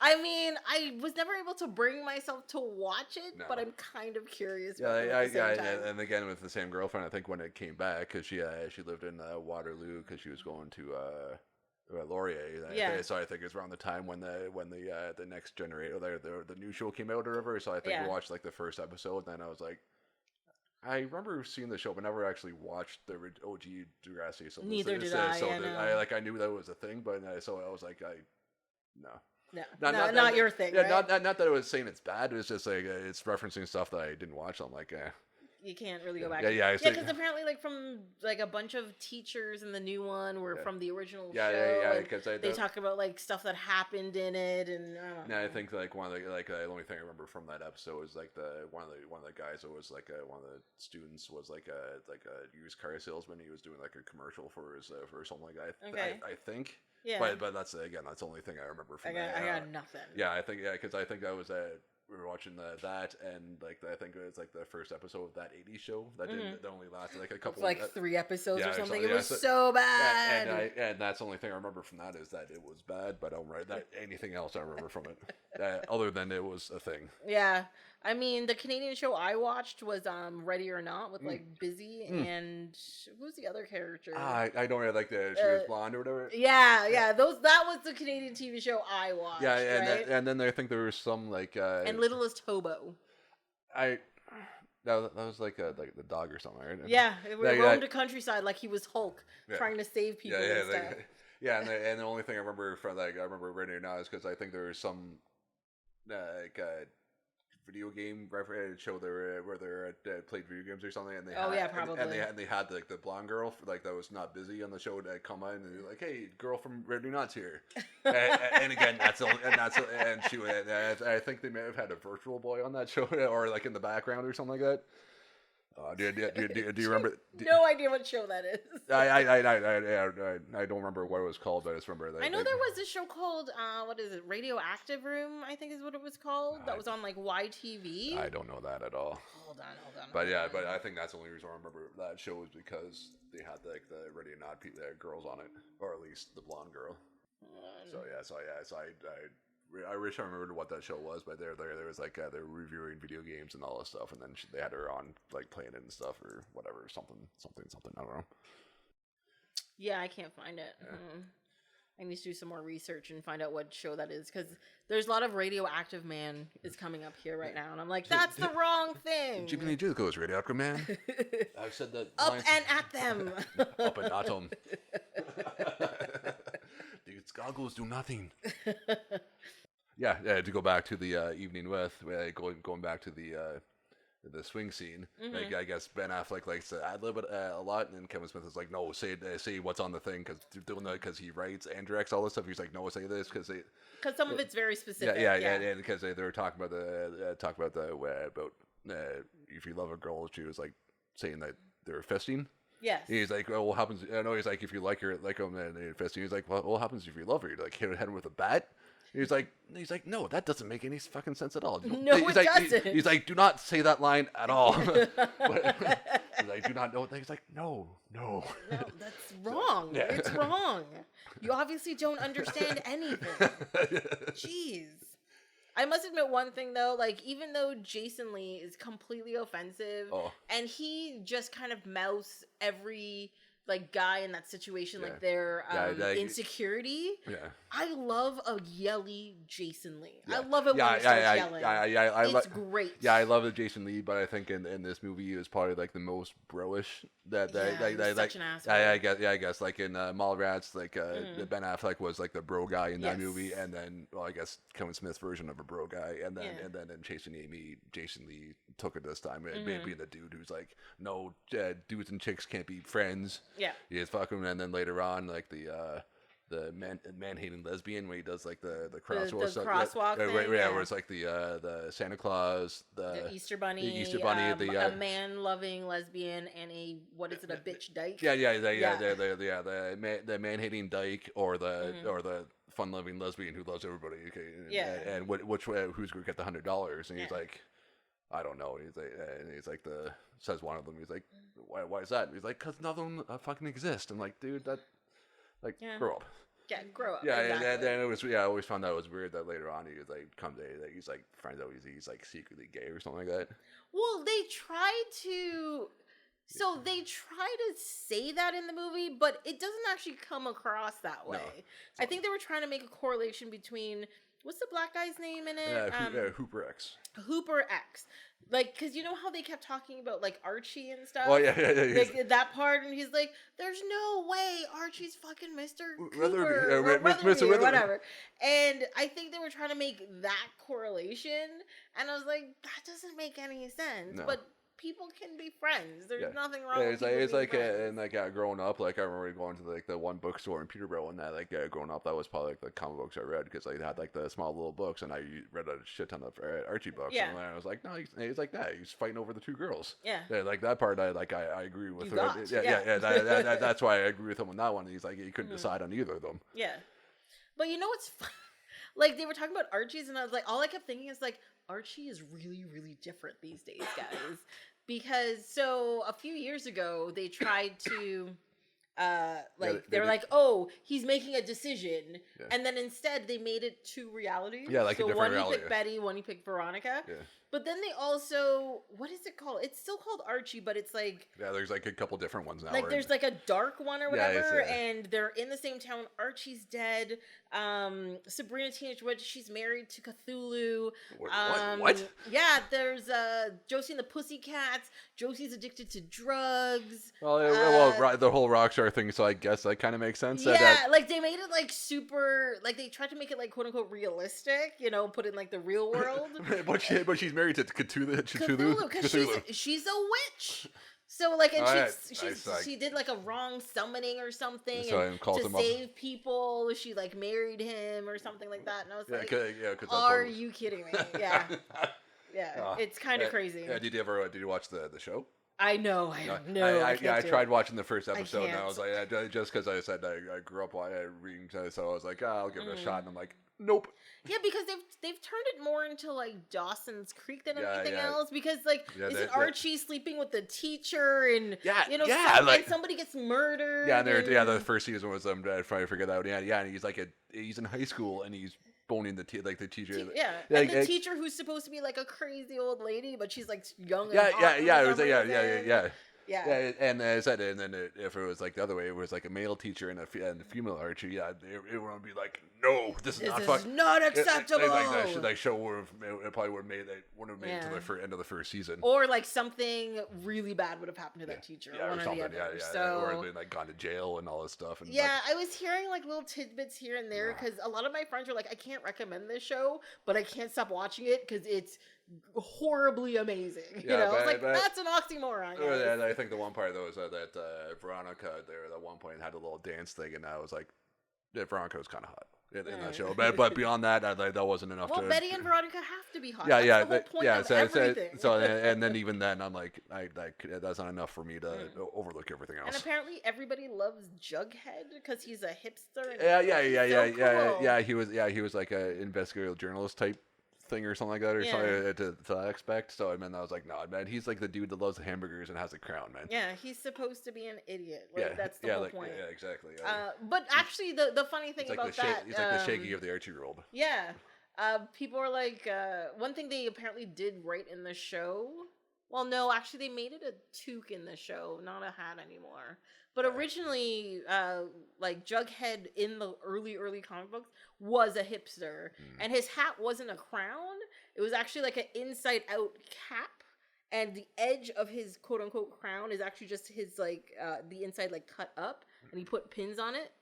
So, I mean, they kind of got that part right. So I was like, oh, you went back to original material for that. But you can't have Jughead without the burgers or the crown. That's true, that's law. Is he like a vegan in the show? I don't know. I don't think they just didn't. They just skipped over it? Yeah, just didn't bother. Unless it came up later on, because I said I think it's in like, what, season 3 now? Or 4, I think? No idea. But yeah, unless they touch on it later, because I stopped caring.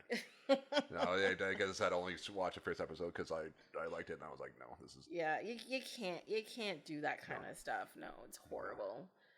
And then too, like at the time when I was watching it, it was like, what, 97, so it was like probably 16 or 17. It came out when they were doing the whole speech at the end. Oh God, the speech at the end. And then he brings up like the male heavy three-way. I'm like, that's never gonna happen. Well, first of all, that movie was made. It's called Threesome, and clearly it didn't work. No. Okay. And second of all, that was pure peer pressure because she was getting nothing out of this whole deal. He was so selfish. Yeah, because I think when he first starts it, she realizes and she's like, no, you don't want to do this, and then and I was thinking like, nah, no dude's gonna volunteer to try and bring up a male heavy three-way. And I'm sorry, not male heavy. It's the devil's three-way. Yeah. I'm quoting, guys. Quoting. The devil's three-way. I know it's been a while since I've done that because I've matured and stuff, and actually it's come up more than I thought it would in real life. Like it's like several of my friends have brought it up. Really? Yes, my male friend. I can remember 4 times it coming up, and only 1 time it was a girl that brought it up. That seems weird. Yes, and that was my thought too. I'm like, wait, was it like a Seinfeld episode where they're trying to get out of the relationship, so they brought it up? Oh, no. She's like, yeah, let's do it.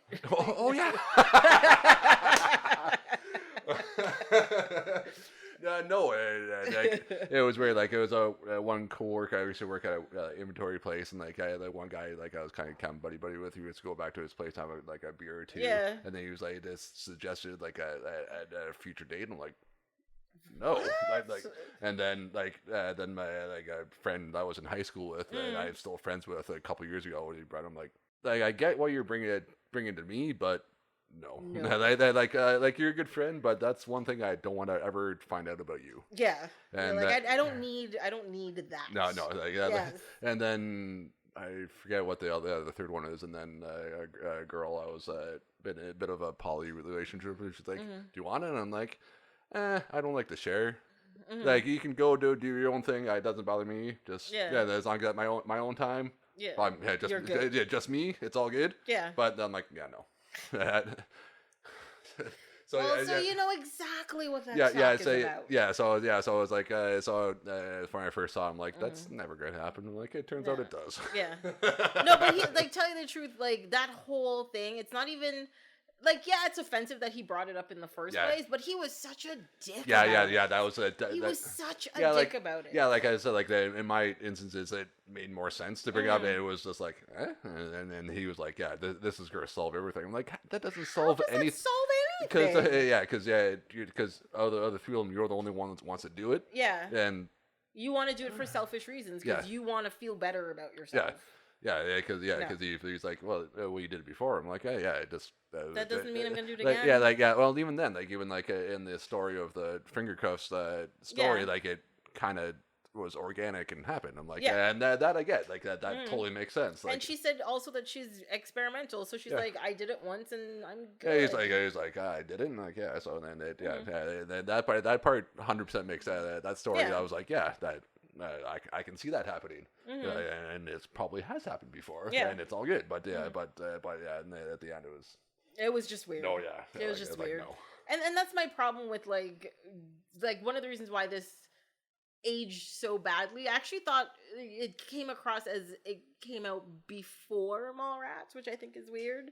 Because like the writing is, I find, super sloppy and really bad, and it comes across just offensive. A lot of it. As I said, it looks more 90s than what Mallrats is, and Mallrats is like what, 94, I think it was, something like that. So it was like good, like 3 or 4 years before. Yeah, because this movie is excessively, like, from the clothing that both the men and the women wear to like just the general like nonchalant attitude of being homophobic and all that kind of stuff. And the one thing that the whole 90s thing that Jason Lee was dropped several times in the movie was like the slur against gays. Yes. Which I'm not going to say because I don't like saying it. Yeah. And he dropped it like a few times. Several times. And I was Many like, times, I was like, I would cringe every time. I'm like, I don't like that at all. But I mean, he even did it to like his friend to Hooper. Exactly. The first because I got to that part when I was watching it on the way here just to refresh, and he's like, he just kind of brushed it off. I'm like, there's no way people do it, like, especially if it's like friends or whatever, and people do it. But like even later on, Hooper X brings up the fact that like, no, your friend's kind of homophobic. You should realize this by now. And he pretty much says, I hang out with him because I hang out with you. And that was it, right? Yeah, but the thing that he brought up, the clothing though, is like when after he finds out that she's gay, that she comes to the apartment afterwards. She's wearing a Toronto Maple Leafs Felix Potvin jersey. Is she? Yeah. I was not paying attention. 100%, yeah. So, obviously not paying attention. Because he was like the goalie at one point, in the night, which I'm not a big hockey guy, but at that time, like, you picked that one. Yeah, because Again, Kevin Smith loves Canadiana. So so it's a weird thing. Yeah, but he's more of a Gretzky guy, so I figured it would have been like a Edmonton, I think it was. You think it would have been? I think it was Edmonton that Gretzky. I think. You're asking me sports questions.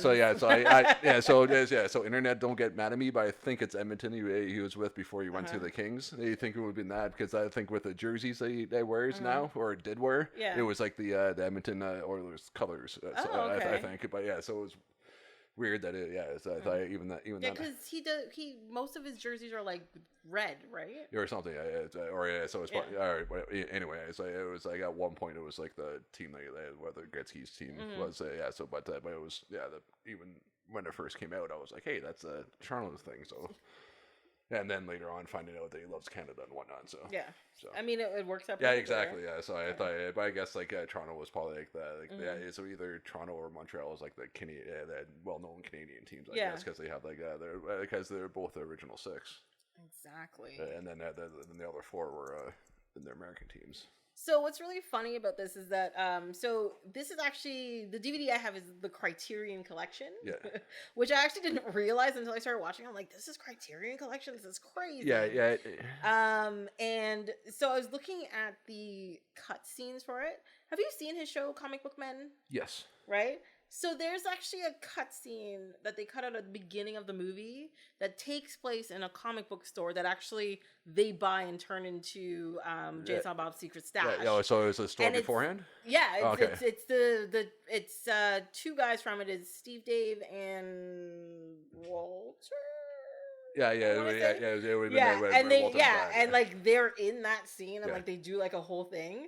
And it's actually really funny. I'll have to check but as soon as they came on, I was just like, that's amazing. So like they've known these guys forever. Yeah. Because if you know Kevin Smith at all, that's it was Walter that got Kevin into comics initially, because they worked at the rec center in wherever Jersey that they lived up. Oh, I did not know that part. And then I guess Kevin Smith did some essay for school about Batman, but it was based on 66, the show, and so he's like, then he found out that Walter liked comics, so he was there, so they wanted to be friends with him. So he's like, oh, I hear like comic books of Batman and stuff. I wrote this thing at school and got like an A+ on it, or like a high mark or whatever. So he's like, here, read it, and then let me know. Then he, like the next day he came back, and he's like, because it was based on the Adam West cheesy 66 show, and he's like, this isn't Batman, you know nothing about Batman, and gave him it may have been Dark Knight Returns, like the Frank Miller, which is which at the time was good, but like Frank Miller is kind of turned into an ass. A bit of a dick, but it's like, this is Batman, and then it was like, oh yeah, he's like, you're right, this is, and then that whole thing started. I mean, I do like Batman comic books, I must admit. I did not like, I mean, I really got into comics in like 93, I think it was. My first comic book I ever bought for myself was X-Men number 13, which is a comic series that most people don't know about, because they're like, do you mean X-Men? I'm like, no, X-Men. It's completely different. The character is named X-Men. And I know that much, but that's the only thing I know, that it's a he's a specific character. He's an alternate dimension son of Jean Grey and Cable. Oh, it was okay. I was thinking it was just like an alternate universe Cable. Yeah, I thought about it, but I guess that makes sense. Yeah. Wait. Cable and Jean Grey had a kid together? Yeah, in a different dimension. So that means in a universe. So in that universe, Cable's not his daughter then, or his son. Exactly. Because that's who it was. Because it's Cyclops and her have a Cable, and then they need to send sons into the future somehow for whatever reason, then comes back as Cable. Yes. That is correct. This is a different universe or whatever, and he ends up in quote unquote our universe. But he also can't. He's got too much psychic power, and he can't control it completely. And people are hunting him down or whatever. And like, it's been, oh my god, that's 26 years ago. I haven't really read them in probably about 20 years. So I'm sorry, don't hold it against me if I don't remember everything. But I remember reading those. The first two times was 13 and 14 of X-Men is what I bought. And I remember reading those first two issues and just being like, comic books are amazing. Why haven't I done this before? And then from that point on, probably till about the early 2000s, I continuously bought comic books. Nice. All the time. Nice. Just bought a lot of random stuff. I definitely stayed in the Marvel universe more than the DC universe. But like Batman and Superman comics, well, sorry, there were some Superman comics that were just brutal. Like Superman Blue, where he's like electric and stuff. Oh my god, it was so bad. But like there were so many like good stories in DC, and that's one of the reasons why it pisses me off so much. Like their movies are so bad and everything. But it's true, like when they take the stories from the comic books, they change so much of it. And I can understand why Kevin Smith as a young kid was like, you know, TV Batman is a Batman I know, so this can't be Batman, and just doesn't understand the source material, right? It's just like we were talking about Teenage Mutant Ninja Turtles. Whereas if you saw the cartoon and then you read the comic book, you're like, these are two completely different things. What the fuck is this? Yes, they are. So I don't know where I was going with that. It's fine. It started a rant for no reason. And then the fact that I like the fact that the two of them are comic book creators or whatever, and I guess that's where the whole Blumman and Chronic start off, because that's the characters that they based off of Jay and Silent Bob, which ends up coming back to Jay and Silent Strike Back, and then because both Jason Lee and and they come back in Clerks 2, and they also come back in Zack and Miri Make a Porno. But I think in those ones they're different. They play different people, but in Strike Back. Oh wait, no, Zack and Miri Make a Porno they play different people. Sorry. And then Clerks 2, Affleck just shows up for like the one scene where I guess Dante's wife who was actually Kevin Smith's wife in real life. Yes. Yeah, he comes up and kisses him. And he's like, that's not very hygienic, and then leaves or whatever. And I think.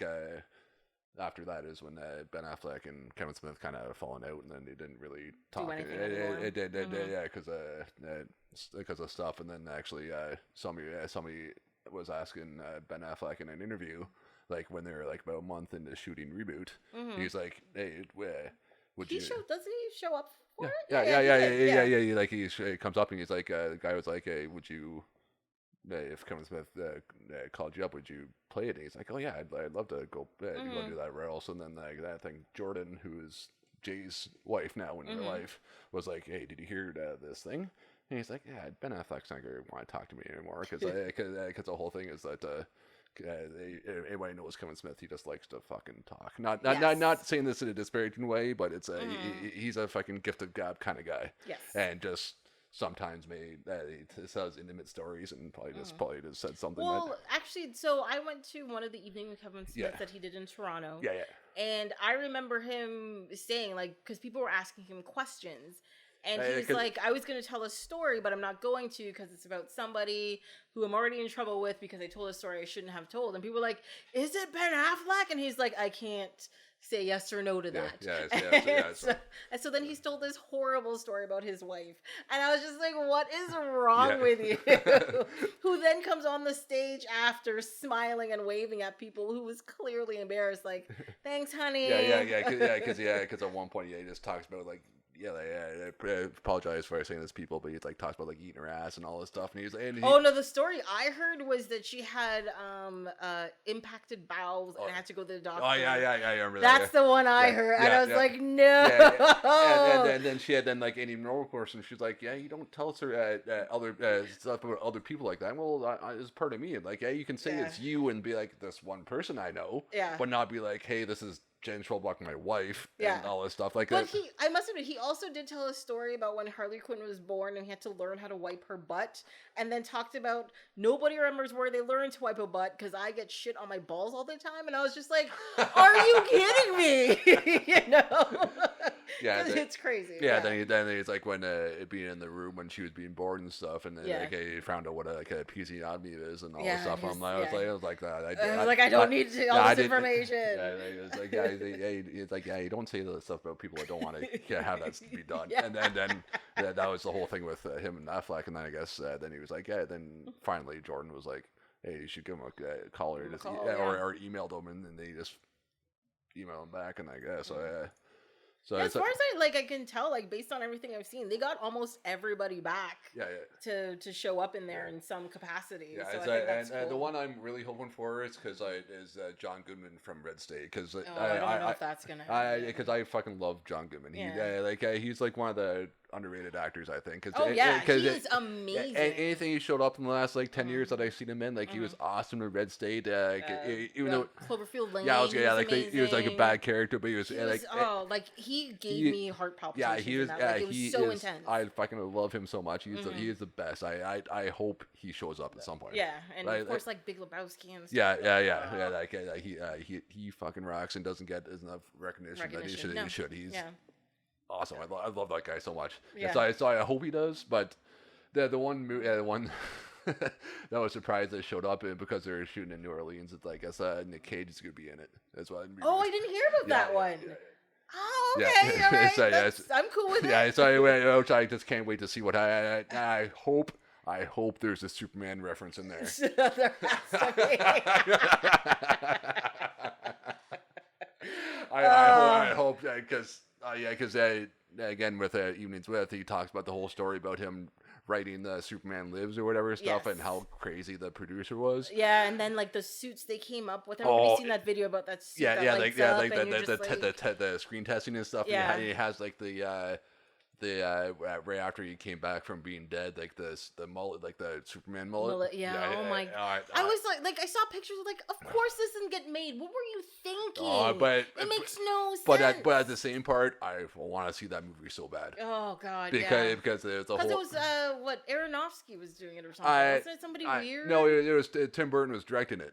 It was because it was right after he did the first two Batman. So he was like, hey, he can do quote unquote hand quotes here. He can do Superman or superhero movies. So we give him that.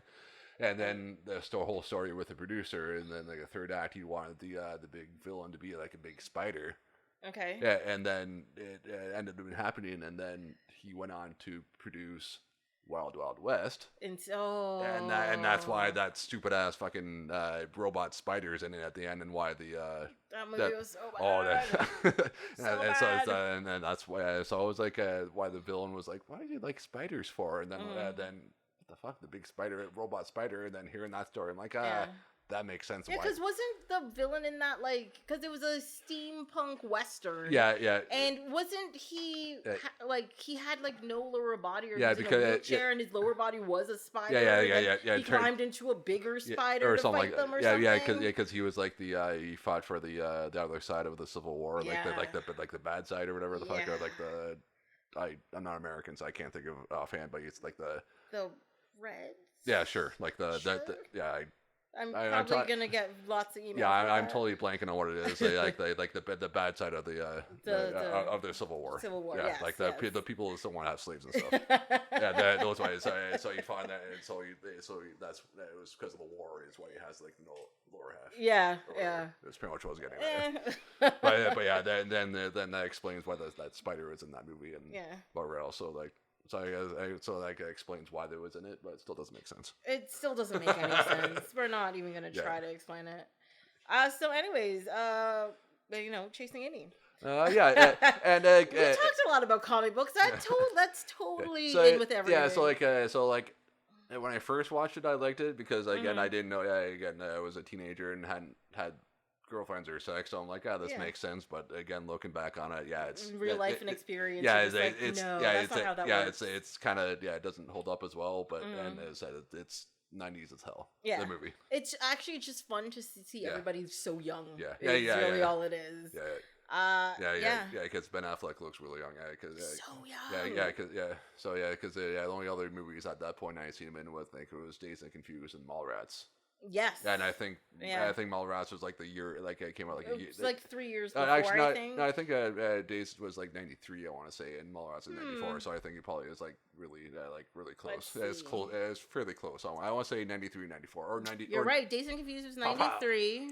And then I think Mallrats was 95. There it is. 95. Okay. So then and actually Joey's in Dazed and Confused as well. Yes, she is. She's one of the older high school students. Yeah. She's like doing the I guess Frosh Week or whatever, doing and she's supposed to punish the girls, and she's like, "Oh, don't worry about it. It's fun." I just remember seeing her yelling at the kids the beginning of the movie, and that's the only because it's been a while since I saw that too. Yeah. And I think with the brother or whatever, she helps him along, saves him a couple of times. Because she's friends with his sister, older sister, or something like that. Yeah. So I was like, all right, that's fine. So yeah. It's looking back, it's probably one of the quote unquote lesser ones of his, but I still have fond memories, but it doesn't quite hold up, but it's still got me too. It's got a place in my heart, but at the same time I'm like, oh, that's wrong. As I said, it's definitely 90s movie. Yeah, very, very 90s. Is that it? Any more comments? I think that's about covered it. all of the things. I think so. Yeah. We did a lot of nerd talk, which kind of goes very well with these two movies. Yeah, so exactly. Because Ryan Reynolds is Deadpool, and then Kevin Smith is huge into the comic book world. If you know his stuff. This is a comic book movie, technically. And he's actually written a couple of comic books too. Yes, he has. I have a couple of them up there, actually. Yeah. So I do understand. Well, thank you for being here. Yeah, no problem. Thank you for having me. We'll have to get you back to talk more nerd things. I'll definitely come back for more movies if you need somebody. Yeah. Awesome. 100%. That would be great. I guess that's it for this episode of Off My Shelf. Until next time, you can follow along on Instagram and Twitter at ohmyshelf, or you can send me an email at ohmyshelf@gmail.com. On the next episode, we're going to be talking about The Chappelle Show seasons 1 and 2. You wish you did that one, didn't you? I'm rich, biatch. Hope you'll be here to listen. Bye-bye.